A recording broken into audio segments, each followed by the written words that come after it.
इस कहानी में कई मोड़ हैं, बेहद उलझी हुई कहानी है। कहानी साउथ इंडिया की है, कहानी बेंगलुरु की है। बेंगलुरु में एक जगह है डोड्डा बिदारकल्लू। इस इलाके में एक शख्स रहा करता था, नवीन। नवीन की शादी हो गई थी, बीवी थी, 2 बच्चे थे। नवीन का अपना एक छोटा सा धंधा था, बिजनेस था, एक आटा चक्की का। साथ में उसके पास कार थी, तो वो खाली वक्त में कैब के तौर पर उसका इस्तेमाल करता। अपनी बीवी से बहुत प्यार करता था वो, और शुरू से ही शादी से लेकर, और इसीलिए वो अपनी बीवी की हर छोटी बड़ी ख्वाहिशों को कोशिश करता था कि पूरी करे।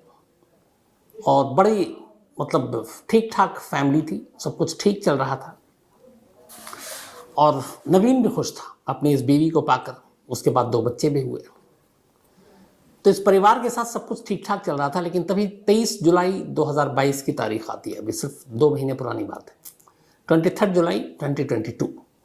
नवीन हमेशा की तरह घर से बाहर निकलता है, गाड़ी अपनी कार लेकर, कैब चलाने के लिए। और उसके बाद उसको देर शाम तक लौट आना था, लेकिन वो लौटता नहीं है। अब जब वो लौटता नहीं है तो उसकी वाइफ परेशान होती है।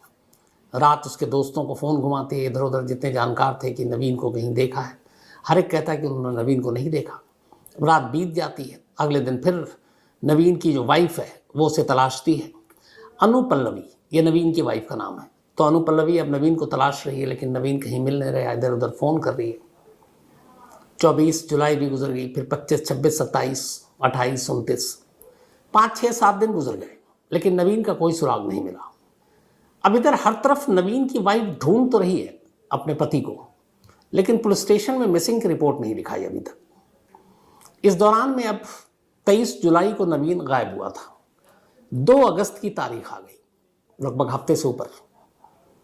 नवीन की एक बहन वहीं बेंगलुरु में कुछ दूरी पर रहती थी। उसने नवीन को कई बार कॉल किया, नवीन ने मोबाइल पर जवाब नहीं दिया।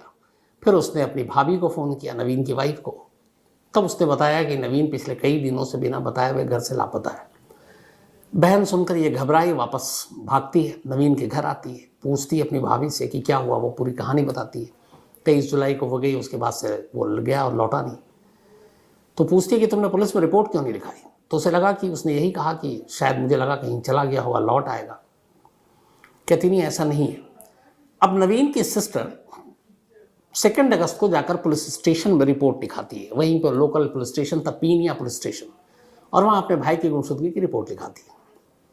पुलिस रिपोर्ट दर्ज करती है, नवीन की तस्वीर लेती है, आसपास के इलाकों में सर्कुलेट करती है, ढूंढती है, लेकिन नवीन का कोई सुराग नहीं मिलता। अब धीरे धीरे वक्त बीत रहा है, पुलिस में रिपोर्ट भी दर्ज हो चुकी है, लेकिन नवीन का कोई अता पता ही नहीं है। अब पुलिस के ऊपर भी इधर प्रेशर है, परिवार के लोग भी लगातार जा रहे हैं। आस पड़ोस के तमाम लोगों से पुलिस ने, दोस्तों से, रिश्तेदारों से पूछताछ की, पर कोई सुराग नहीं मिला। तभी अब 6 अगस्त की तारीख आ गई। 2 अगस्त को रिपोर्ट लिखाई गई थी, अब 6 अगस्त की तारीख आ गई। 23 जुलाई से नवीन लापता था, पुलिस ढूंढ रही थी, घर वाले परेशान थे।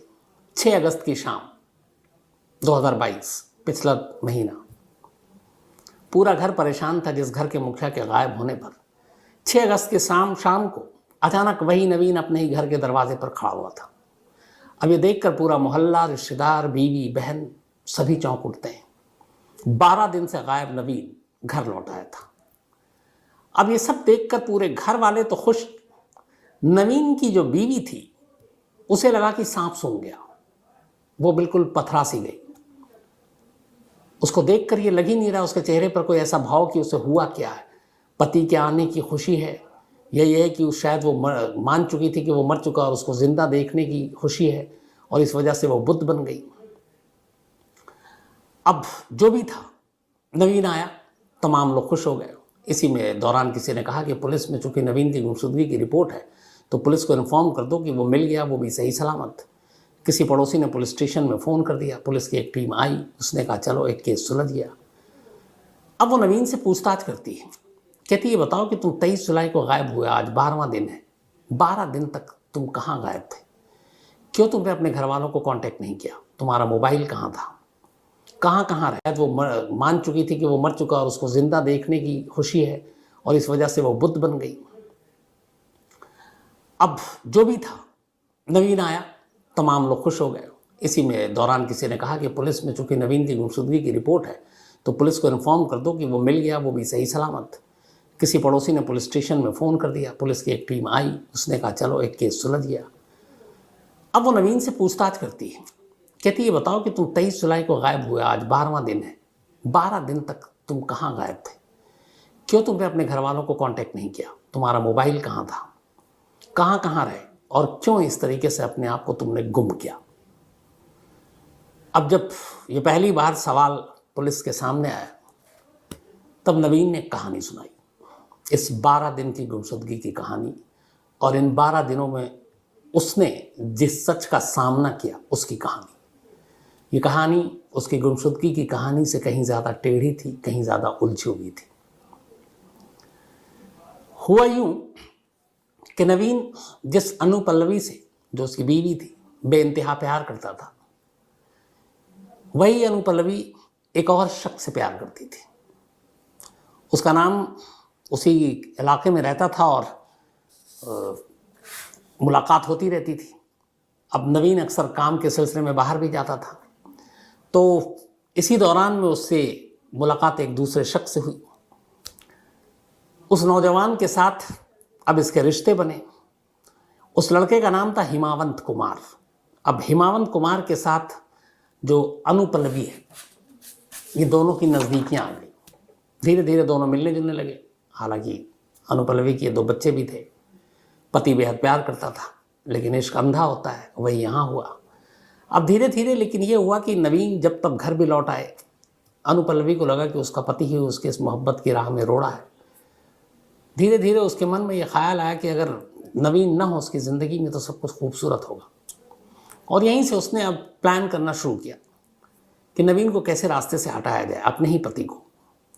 उसने हेमंता यानी कि अपने आशिक से इस बारे में बातचीत की। उसने कहा कि हम दोनों की ज़िंदगी बहुत अच्छी हो जाएगी अगर मेरा पति रास्ते से हट जाए। तो उसने पूछा क्या उपाय है? तो उसने कहा कि इसे रास्ते से ही हटा दो, इसे ख़त्म कर दो। अब ये हुआ कि नवीन को मारना है, लेकिन कैसे? पेशेवर कातिल तो थे नहीं ये लोग, न क्रिमिनल थे, बस सोशल मीडिया बाकी चीज़ों में एक्टिव थे, उन्हें जानकारी थी। फिर इन्हें पता चला कि कुछ ऐसे किराए के कातिल होते हैं जो पैसे लेकर कत्ल करते हैं, जिन्हें हम सुपारी किलर कहते हैं। अनु पल्लवी ने यह बात अपने बॉयफ्रेंड हेमंता को बताई। उसने कहा ठीक है मैं ढूंढता हूँ। इसके बाद कुछ अपराधी किस्म के लोगों के साथ बातचीत की और फिर इन लोगों ने सुपारी किलर को चुना। 3 सुपारी किलर थे जिनके साथ इनकी बातचीत हुई कि एक शख्स को मारना है। हिमावंत, उसने ही बातचीत की अनु पल्लवी के बिहाफ पर, और सौदा आखिर में यह तय हुआ कि 2 लाख रुपए में नवीन का कत्ल होगा, और 2 लाख की सुपारी जो है इन तीनों सुपारी किलर ने मांगी। अब 2 लाख रुपए में कत्ल होना है।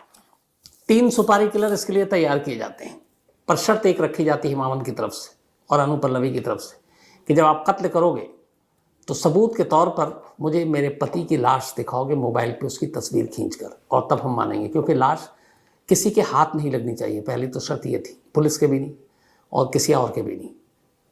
और दूसरी ये कि उस लाश को ठिकाने लगाने से पहले उसकी तस्वीर तुम भेजोगे।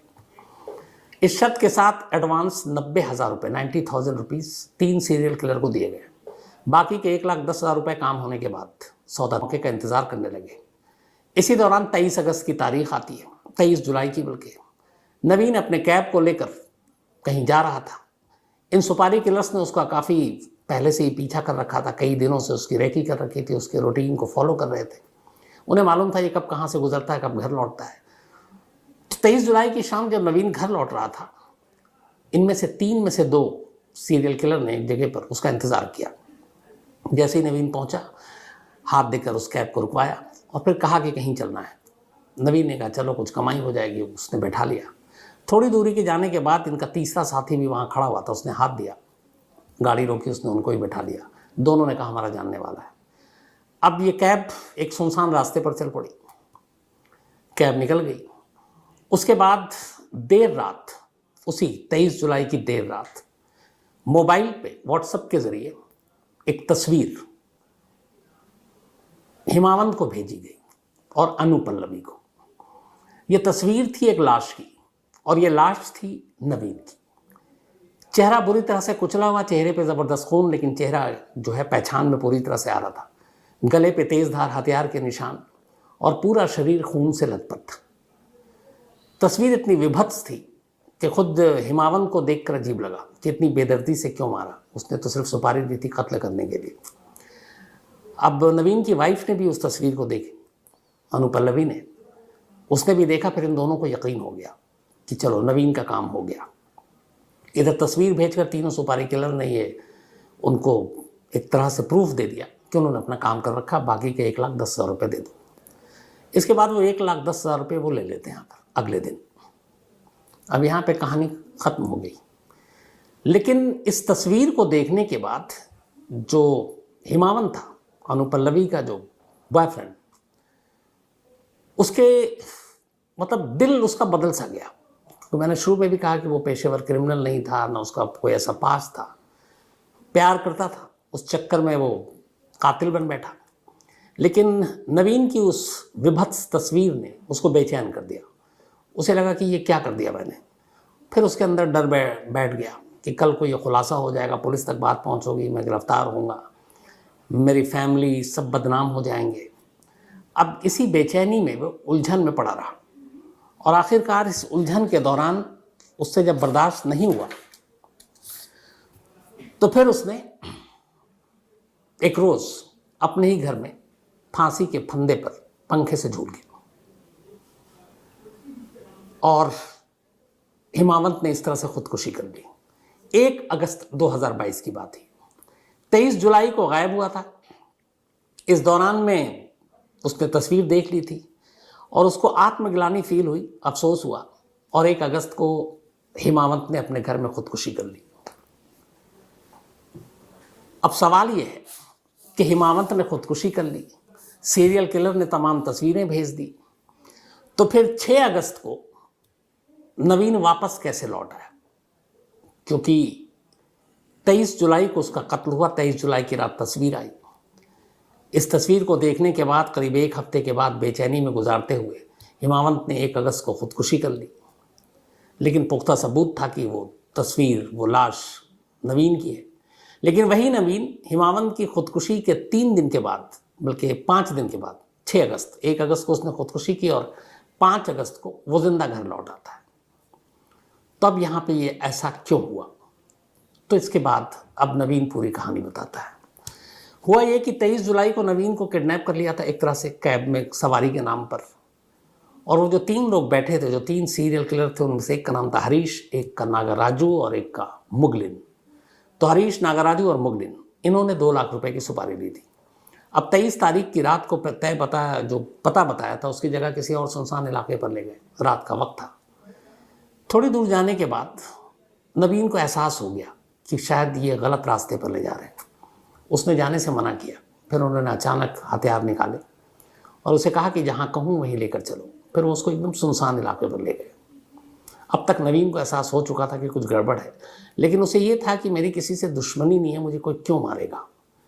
अब जंगल में ले जाने के बाद उसे तेज़धार हथियार से मारना था। तीनों सुपारी किलर तैयार थे। नवीन ने उनसे पूछा कि आप लोग मुझे मारना चाहते हो? उन्होंने कहा हाँ, मजबूरी है, हमने तुम्हारे मारने के लिए पैसे लिए हैं। तो उसने कहा कि लेकिन मेरी क्या दुश्मनी है, या आपसे या जिसने पैसे दिए, क्योंकि मैं गरीब इंसान हूँ, मेरी किसी से कोई दुश्मनी नहीं, ना आज तक कभी मेरा किसी से झगड़ा हुआ। तो उसने कहा नहीं, किसी ने दिया पैसे, इसका मतलब तुम्हारी दुश्मनी है। तो ये इतना मासूमियत से बात कर रहा था कि उन सुपारी किलर का दिल पसीज गया। उन्होंने कहा कि तुम्हें ऐसा क्यों लगता है कि तुम्हें कोई नहीं मार सकता? उसने इसलिए कि मैं कभी किसी का बुरा किया ही नहीं। फिर उसने कहा अच्छा ठीक है, अब आपने पैसे लिए तो आप अपना काम करेंगे तो मुझे मार डालिए, लेकिन मैं सिर्फ एक चीज़ जानना चाहता हूँ, वो मेरा दुश्मन कौन है जो मुझे मारने के लिए पैसे दे रहा? अगर आप नाम बता दें तो मैं सुकून से मर जाऊँगा। अब यहाँ पर भी सुपारी किलर को लगा कि ये क्या बंदा है और इतना मासूम है, इतना भोला है। उन्होंने अपने उसूल को तोड़ा और उन्होंने कहा कि असल में तुम्हारी जान का जो दुश्मन है वो कोई और नहीं, तुम्हारी अपनी बीवी है। ये सुनकर सबसे ज़्यादा सदमा लगा नवीन को। उसने कई बार पूछा कि आप झूठ बोल रहे हैं। फिर उसने बताया, उनको प्रूफ दिया कि ये देखो, ये लड़का है एक जिससे तुम्हारी बीवी प्यार करती है, तुम्हें रास्ते से हटाकर ये दोनों एक होना चाहते हैं और इसीलिए हमें पैसे दिए और उसमें तुम्हारी बीवी से भी बातचीत हुई। बीवी का बाकायदा नंबर दिखाया अब जब ये यकीन होना चाहते हैं और इसीलिए हमें पैसे दिए और इसमें तुम्हारी बीवी से भी बातचीत हुई, बीवी का बाकायदा नंबर दिखाया। अब जब ये यकीन हो गया, अब भी ये था इन सीरियल किलर को इसे मारना है, तब नवीन ने कहा कि अब अगर आप मुझे छोड़ोगे तो ज़्यादा अफसोस होगा, अब मैं इस सच को जानने के बाद ज़िंदा नहीं रह सकता, तो आप अगर छोड़ दोगे तो खुदकुशी कर लूँगा, उससे अच्छा आप मार दो। अब ये सुनकर वो तीनों सीरियल किलर अजीब उलझन में आ गए। पैसे लिए हैं मारने को, लेकिन यहाँ उसकी कहानी सुन रहे हैं, उसकी मासूमियत देख रहे हैं, उसका भोलापन देख रहे हैं।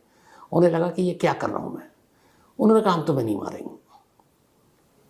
फिर इसके बाद उन्होंने कहा पैसे तो लिए, तो वो पैसे वापस भी नहीं करने। तो उन्होंने कहा तुम्हारे हमें सिर्फ एक मदद कर दो, तुम ज़मीन पर लेट जाओ एक लाश की तरह।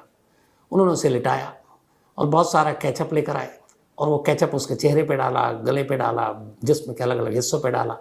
वो रेड एकदम बिल्कुल लगा कि खून है। और उसी तरीके से उन्होंने उसकी तस्वीर खींची और वो तस्वीर फिर भेज दी और उसे ये बताया कि देखो ये तस्वीर हम कहाँ भेज रहे हैं। तब नवीन को पूरी तरह से यकीन हो गया।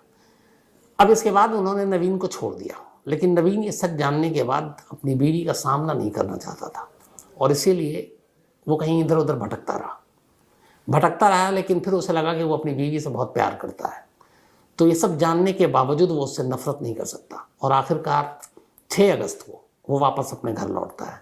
और इसीलिए जो उसकी वाइफ थी, जब उसने उसको देखा अनु पल्लवी ने, तो वो बुत बन गई थी, क्योंकि उसे यकीन नहीं हो रहा था कि जिसकी सुपारी दी है, जिसकी लाश की तस्वीर खुद मोबाइल पर उसने देखी है, वो जिंदा कैसे हो सकता है। अब ये सारी बातें नवीन ने पुलिस को बताई। पुलिस ने नवीन के कहने पर हरीश, नागाराजू और मुगलिन, इन तीनों को गिरफ्तार किया। जो बॉयफ्रेंड था वो ऑलरेडी खुदकुशी कर चुका था। इसमें एक गुनहगार थी बीवी नवीन की अपनी। पुलिस ने इन सीरियल किलर्स के साथ नवीन की बीवी को गिरफ्तार किया इस पूरी साजिश और सुपारी देने के लिए। फिर जब उसके कॉल डिटेल और बाकी चीज़ें खंगाली गई तो पता चला कि लगातार नवीन की जो वाइफ है अनु पल्लवी, वो अपनी माँ के संपर्क में थी। फिर पता चला उसकी माँ भी इस साजिश में शामिल थी और वो भी नवीन के कत्ल की हिस्सेदार थी। फिर नवीन की सास को भी गिरफ्तार किया गया। तो नवीन की सास, बीवी, तीनों सीरियल किलर को गिरफ्तार करके पुलिस ने अब मुकदमा बनाने की तैयारी शुरू की और इनको जेल भेज दिया। थोड़ा सा वक्त भी था। अब नवीन फिर से पुलिस स्टेशन पहुंचा। उसने कहा कि मैं जानता हूं मेरी बीवी ने ये सब कुछ किया, मेरी ही सुपारी दी, लेकिन मैं अपनी बीवी से बेइंतहा प्यार करता हूं, इसलिए मैं नहीं चाहता हूं कि मैं कोई केस करूं। आप ये केस ख़त्म कर दो, मेरी बीवी को आज़ाद कर दो। मेरे दोनों बच्चे भी हैं, बिना माँ के रह रहे हैं और मैं अपनी बीवी के साथ ही पूरी ज़िंदगी रहना चाहता हूँ। अब यहाँ पर एक पति का प्यार था, एक इश्क था, एक रिश्ता था, लेकिन दूसरी तरफ कानून की अपनी कुछ बेड़ियाँ, मजबूरियाँ थीं।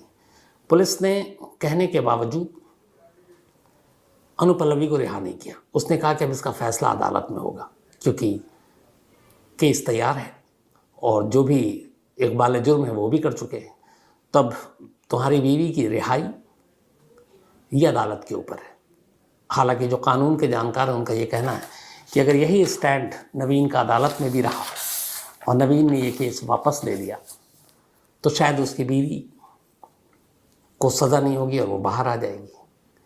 लेकिन ये एक ऐसा कत्ल था जिसमें एक सुपारी दी गई, जिसकी सुपारी दी गई वो जिंदा है और जिसने सुपारी दी उसने खुद को खुदकुशी कर लिया। और जो अक्यूज पकड़ी गई उसको खुद जिसकी जान जानी थी वो कह रहा माफ़ कर दो। तो हर तरह से ये एक अजीब और उलझी हुई कहानी थी। तो आज कहानी में इतना ही।